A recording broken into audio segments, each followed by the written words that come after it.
What's up, everyone? Matt Crane here, and I hope you are having an amazing day today.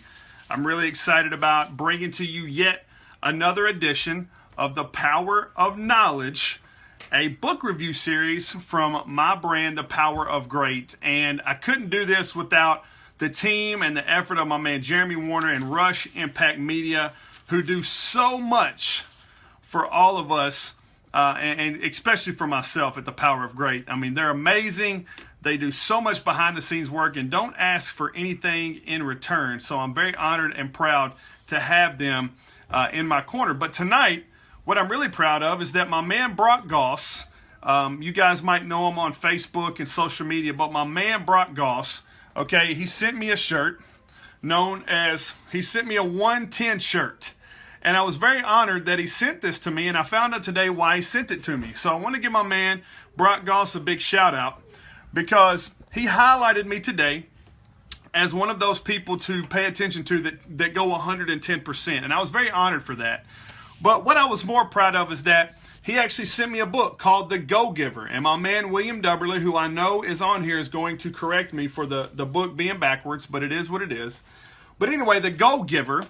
And it's by Bob Burg and John David Mann. So first of all, I want to say welcome to everyone that's joining in right now. We've got Liz Lou, we've got Stacy Lynn, I see Tamara Corporal, William Dubberly has joined, Jordan Thomas has joined. So I want to say thank you to all of you that are joining and everyone that's coming in. I just want to say thanks. But what I'm really proud of tonight is The Go-Giver is a national bestseller by Bob Burg and John David Mann. And it's a little story about a powerful business idea.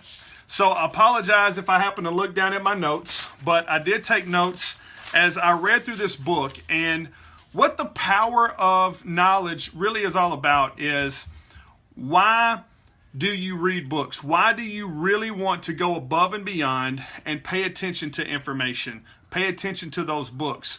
Really want to dive in to the content. And the reason being is because my man Brad Lee said this: information is useless without knowledge. Knowledge is in the books.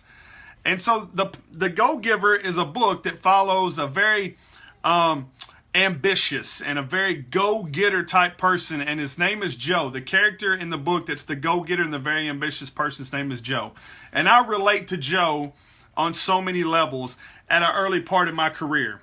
Very ambitious, very go-getter mentality. Really doesn't think a lot about the outcome versus how much time, effort, and energy that he puts into everything, because he truly wants to receive and achieve an ultimate level of success. And what I found to be very fitting is that we've all been there. But his mentor is Pinder. Pinder, P-I-N-D-E-R, is also known. Nick Simmons, what's up, my man? How you doing, buddy? Great to see you. Amisha, great to see you as well. But Pinder is known as the chairman. Very seasoned vet. Very level-headed. Starts to understand all the ebb and flows of business and introductions and all these things. Tammy Lane Coleman at Remax Elite. One of the best real estate agents in all of Middle Tennessee has joined. Thank you for being here. And I believe that Pinder is where I'm really wanting to transition in my life. You know, I've really gone through the ebb and flows of business. I've had my moments of greatness. I've had my moments of stupidity. And now I'm pushing back to another level of greatness, but I'm doing it in a completely different way. And what I love about this is that we've all at some point have either been a Joe or we know a Joe. Very ambitious, wants to legitimately get to a high level of success. But we now also know those Pinders in life. We either have them in our life or we're looking for those Pinders that are very seasoned, have made the mistakes, have gone through those moments, and are now able to mentor you or coach you through those particular parameters. And so I think that's very important. And so, once again, guys, there he is at Join Mr. Brock Goss. And tonight is really all about him. As you guys can see, 110. And that's what it's all about. And so, let's dive right into it. So, the real reason behind the Go-Giver is to lay out the 5 laws of stratospheric success. Bob and John really put this storyline together and wrote it almost in a fiction type story that we all could relate to. Once again, the main character is Joe. and his mentor, or that angel on his shoulder, that guide, is Pender. And as they walk through the five laws of stratospheric success, here's what they do. They talk about the law of value, the law of compensation, the law of influence, the law of authenticity, and the law of receptivity. And so we're going to talk about the first law, and that is the law of value. And in this particular story of the law of value, Joe and Pender are going to this very well-to-do restaurant, an Italian restaurant, and they meet a man by the name of Ernesto. Now, Ernesto doesn't look like anything. He comes out of the back. They get a table. They're greeted. Pender knows everyone. He's very personable, and Joe is just kind of in awe of how there's a line out the door, but yet Pender's able to get them in right away. And they meet this gentleman named Ernesto, who comes out. He's got a bandana on. He's got his work clothes on, where he's in the back, and he's one of the chefs. And it comes to find out that he's the head chef. Well, through this, what Joe is really watching is he's watching how all this interaction is taking place. Once again, the law of value. And he finds out that Ernesto is not only the head chef, but he owns this restaurant along with 12 others, on top of $100 million worth of commercial real estate. And he looks just like a normal average Joe person that works in the restaurant. And Joe is really taken back by this. And he was like, man, that guy doesn't look like that. And Pender immediately says, appearances don't make success. And I think that's so important, because once again, value can come from any type. Value can come from any look, from any person, from any place in life. So that was the first lesson I learned. The second lesson through the book that you're going to learn is that what Ernesto really talks with Joe about is how he started out selling hot dogs, legitimately selling hot dogs from a stand, and he created restaurants where people literally are packed through the door. And how so many other restaurants would kill themselves to have the business that Ernesto has, and yet he never concerns himself with getting paid. You see, he never concerns himself with getting paid, and that's what I think is amazing. And what he says is that, he says, Joe, it's about value. Your true worth is determined by how much more you give in value than you take in payment. And the question that you want to ask people, Larry, how you doing, buddy? Or the question that you want to ask your particular marketplace or your prospects or your current clients, Clayton Whitaker, great to see you, buddy, is, does it serve? Does it add value to others? Now, as Joe is looking at this, Joe, where I was at some point in my life, wanting so much success and wanting it all, you're only thinking about what you're going to get in return. Now, we're going to get to this point later. But what Ernesto is really showing Joe is that it's really all about what you're giving. You see, if you create so much value through what you give other people, you'll never have to ask for a dime, because they will line through the door to pay you what you're worth. Because they know they're going to get not just enough value, but they're going to get that plethora of value. And what I really want everyone to understand is this quote is, your true worth is determined by how much more you give in value than you take in payment. So I ask you on this first point is, what kind of value are you delivering in the marketplace? What kind of value are you delivering your clients or your potential prospects or your boss or your colleagues? Are you someone that is viewed as a taker, or are you someone that's viewed as a giver? Now, you can't control the behavior and the actions of other people, but what you can control is your own behavior and your own actions.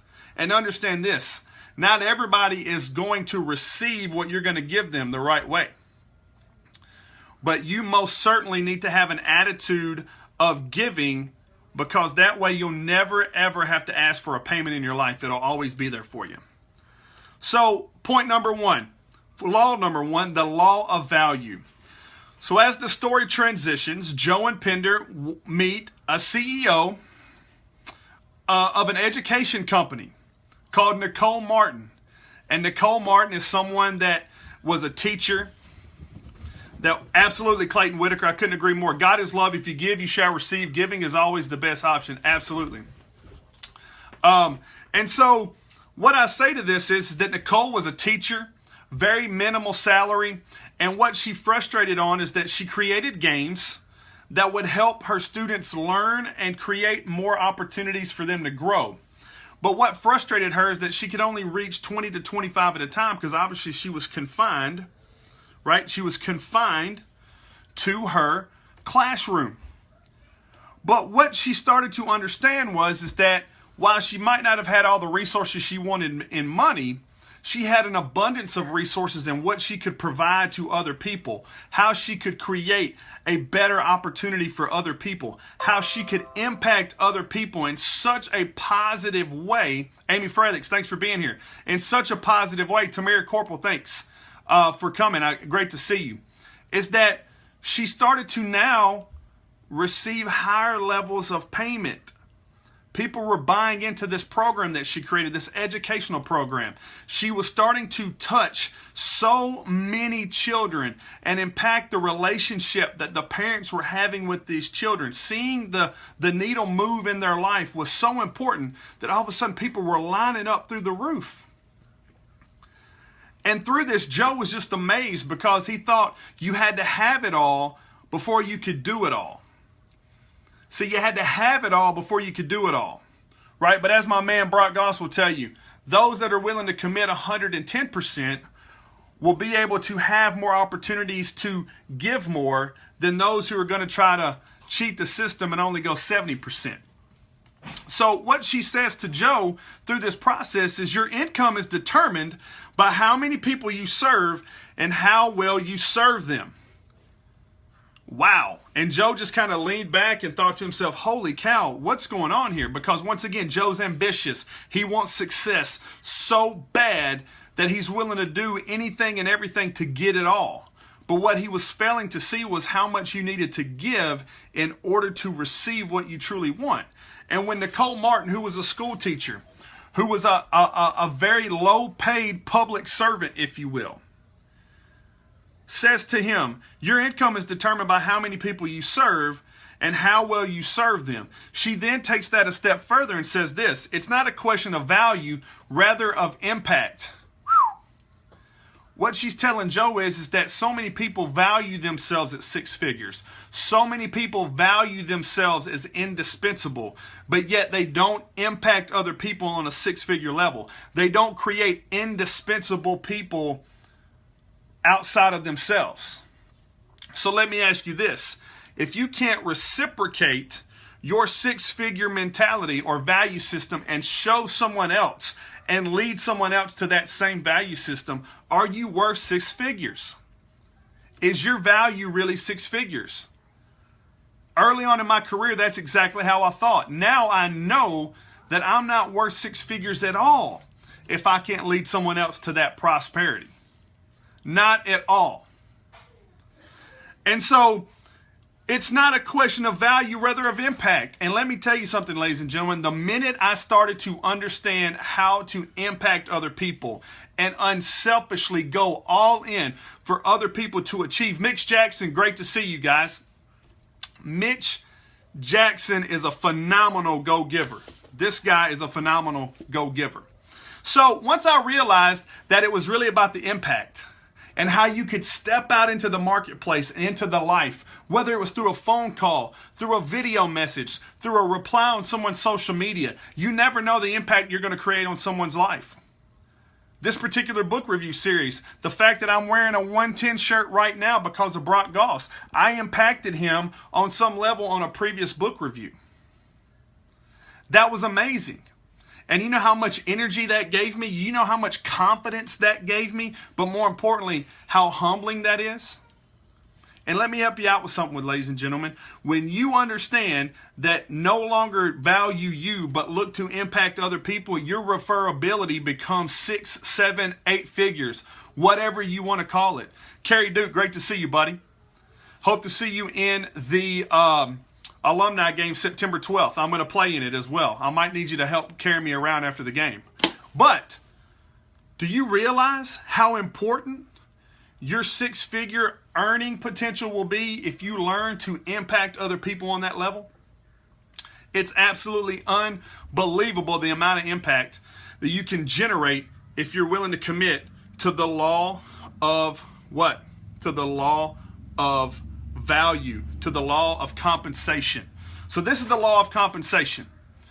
What Nicole is really showing Joe, who's that young, successful, ambitious Kevin Jones, great to see you, buddy, wants it all. What she's really saying is that your compensation will come in the forms of impact before it will ever come in the forms of your value. So if you really want someone to understand your value system, if you really want someone to understand your value proposition, don't ask them to pay you first. You impact their life immediately and they will never stop paying you. The check will be written once the value is provided. So then as the story kind of translates, Joe is once again, his mind is absolutely, your mind is absolutely going crazy. And Joe is wondering, man, what am I thinking? What's really going on here? I'm not understanding this whole system of value. I'm thinking I got to go get it all. I got to work 90 to 100 hours. I got to do all these crazy things. And so Joe then meets Sam Rawson, and Sam Rawson is one of the most successful financial advisors for his company, who's multi-million dollars, and Sam alone brings in 2/3 of all the business for this financial company. And through the conversation that Joe and Sam are having, Joe's an older gentleman. Once again, Sam's an older gentleman. Joe's that young. So I look at Sam, baby boomer, Joe, millennial. Now, this would be a conversation that my dad and I would be having right now. I'm looking at my dad like he's crazy, like he doesn't know anything. When I'm younger, like, I got you, Dad, whatever. Now, when I have a conversation with my dad, I'm like, dude, you were right. Okay. And what Joe is learning from Sam is simple. Sam started off as a financial representative, and he was not good. He was not good at all, because he went in wanting to sell everything. He wanted to sell. But he wanted to do that prior to understanding how to give. So you have to understand that you can't sell if you don't know how to give. You can't sell a thing if you don't know how to give somebody what you're selling. You might have the greatest pitch of all time, but if you don't know how to give that person that product, then why would they buy it from you? So what we're going to learn in this one is the third law, the law of influence. And so what Sam said was, when I stopped seeing what I could get and started seeing what I could give, my business was moving up 100-fold. Brad Elam, great to see you. So when you stop seeing what you could get and you start seeing what you could give, your business is going to transition. And how many of us are still thinking we need to go get it all, and we're failing to see how much we could give? I think about what we do at the church. I think about how so many people are willing to skip over the plate because they think that they got to hold on to that $20. Instead of figuring out how they could give that $20 to a church or to a family or to someone that needs that, and they never think about what's really going to happen to their life in an impact. How much knowing that $20 might be what your family has to have at this moment.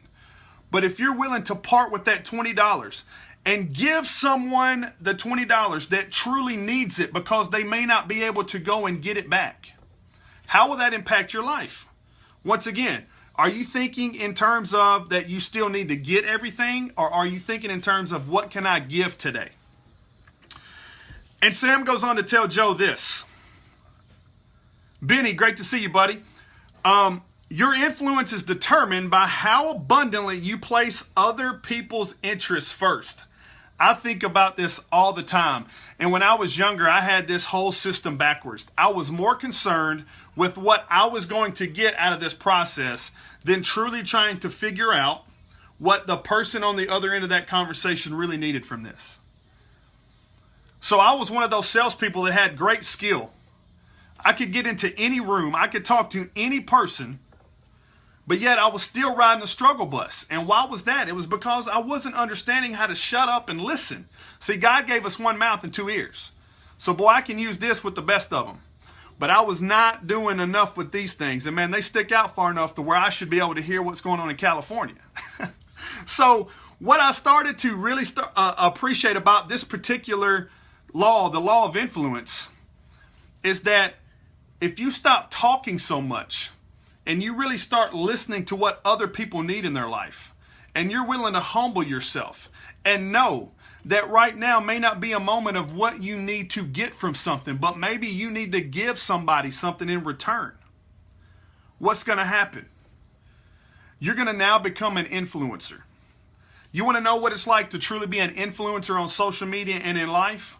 Learn to listen to what other people need and then give them what they want. Don't wait for them to pay you for it. Give it to them.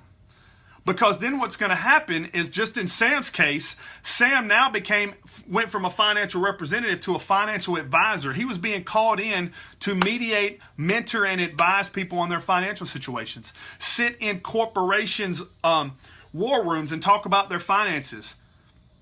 Because he learned to listen, he now became an influencer of the situation, not the seller of the situation. And I will promise you guys this.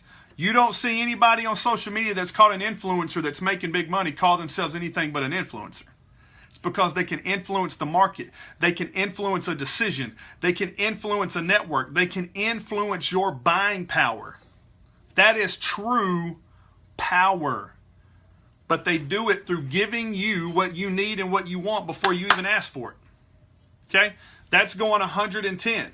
It's going 110. So, as he transitioned, he broke this down even further. And in my opinion, ladies and gentlemen, this is the most important law for me, is the law of influence. Is he said, you know, Matt, he didn't say, you know, Matt. He says, you know, Joe, here's the deal. A losing proposition is 50-50. You should never offer 50-50. That's a losing proposition. You should always go 100%.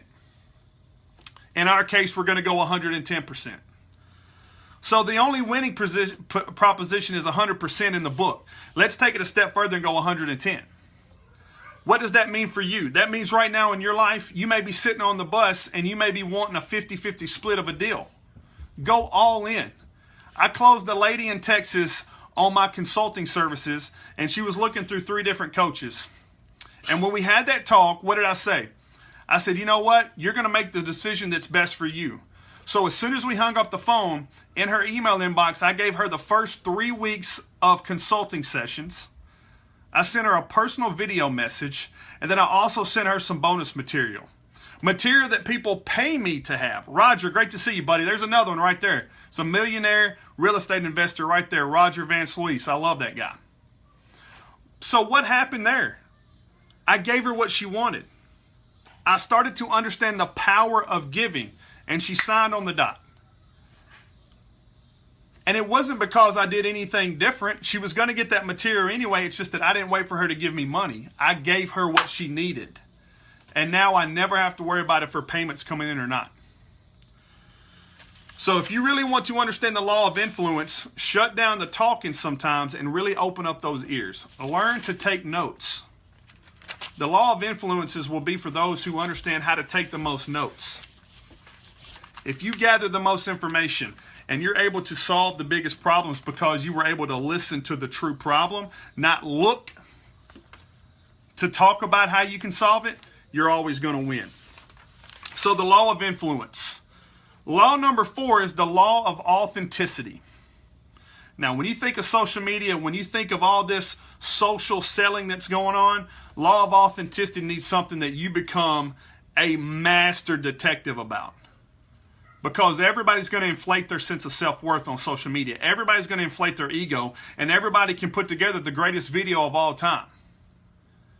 But what they won't do is authentically be able to handle the conversation one-on-one. So law number 1 is the law of value. Law number 2 is the law of compensation. Law number 3 that we just went over is the law of influence. And law number 4 is the law of authenticity.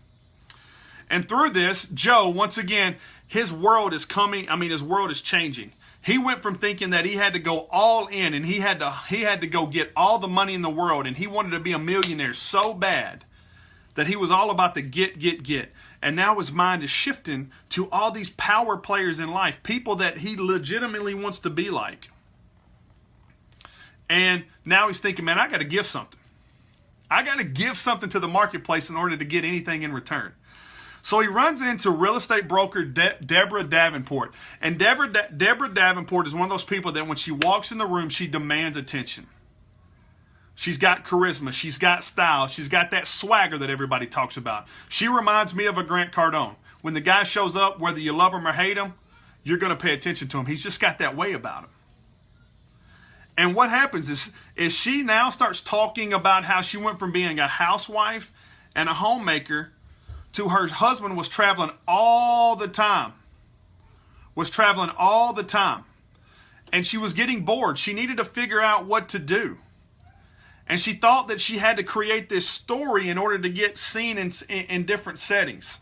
So she would go out and tell people that she was doing this, this, this, and this. And that her husband was doing this, this, this, and this. And yet she was still having a hard time breaking into these circles.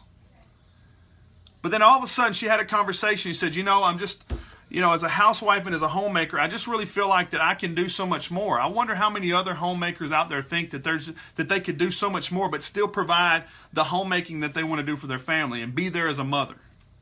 And all of a sudden, she was introduced to someone that I would call Tammy Lane Coleman out there at Remax Elite and talked to her about real estate and said, you know what, you could sell real estate and you could still be a homemaker and still create that flexible schedule. And I think you would relate to so many wives and moms that are looking to buy new homes. George, thank you so very much. Jay Garrett, great to see you. Kevin Jones, I really appreciate you being here and sharing. Thank you so much. Is all of a sudden, she started telling her story.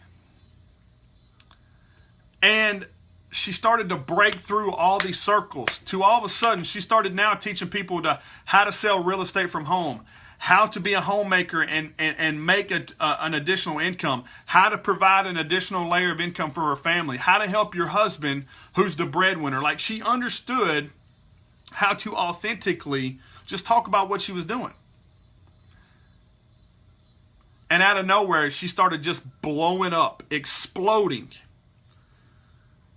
And she tells Joe this, because Joe's going, well, people buy what you do. And she looks at Joe and says, not at all. People buy who you are. People will buy from you because of you. My man, Coach Michael Burt, says this. People will do business with you if they believe the same things you believe.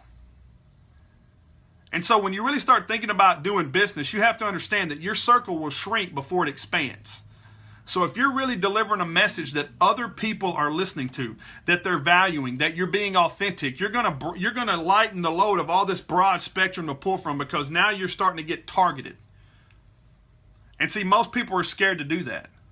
Most people think they got to try to reach 1 million people. Most people are afraid if only one person shows up.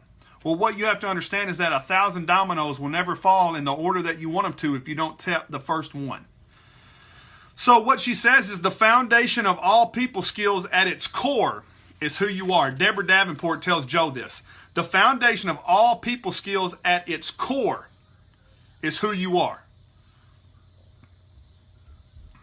The second thing she says is this, is the most valuable thing you have to give people is yourself.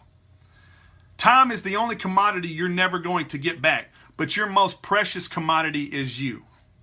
Your most vulnerable commodity is you. Your most honest or dishonest commodity is you. And the only commodity that will pay you a residual income for the rest of your life will be you. Because you are the benefit that everyone is going to purchase from, not the features. So if you want to think about the next time you go buy a smartphone, that salesperson is never going to come out and say, hey, I want to sell you the iTunes store today. I want to sell you the Periscope application today. I want to give you the music store. No, what they're going to do is they're going to put the iPhone in your hand and they're going to talk about how it's the one-stop shop for everything you want. It's a computer on that you put in your hand. So if you're really understanding the law of authenticity, then you're going to sell people the benefit of who you are. And they're going to buy that benefit, and then you're going to provide them. You're going to give them all the features of that purchase. That is what's powerful. That is when you're starting to understand the power of authenticity. And I can assure you this, ladies and gentlemen, the power of authenticity will lead to your power of influence. Your power of influence will lead to your power of compensation. And your power of compensation is going to lead you to your overall power of value. Now, I changed the word law to power, but we all know what I'm talking about here with the go-giver. So the most valuable thing you have to give to people is yourself. So now let's go to law number 5. So once again, we've talked about the 5 laws of stratospheric success. We're reviewing again The Go-Giver by Bob Burg and John David Mann on behalf of my man Brock Goss. 110, baby. And, Brock was impacted by a review that I did a previous week with Mark Menard. And he reached out to me and he sent me the Go-Giver along with the 110. And he highlighted me today as his first weekly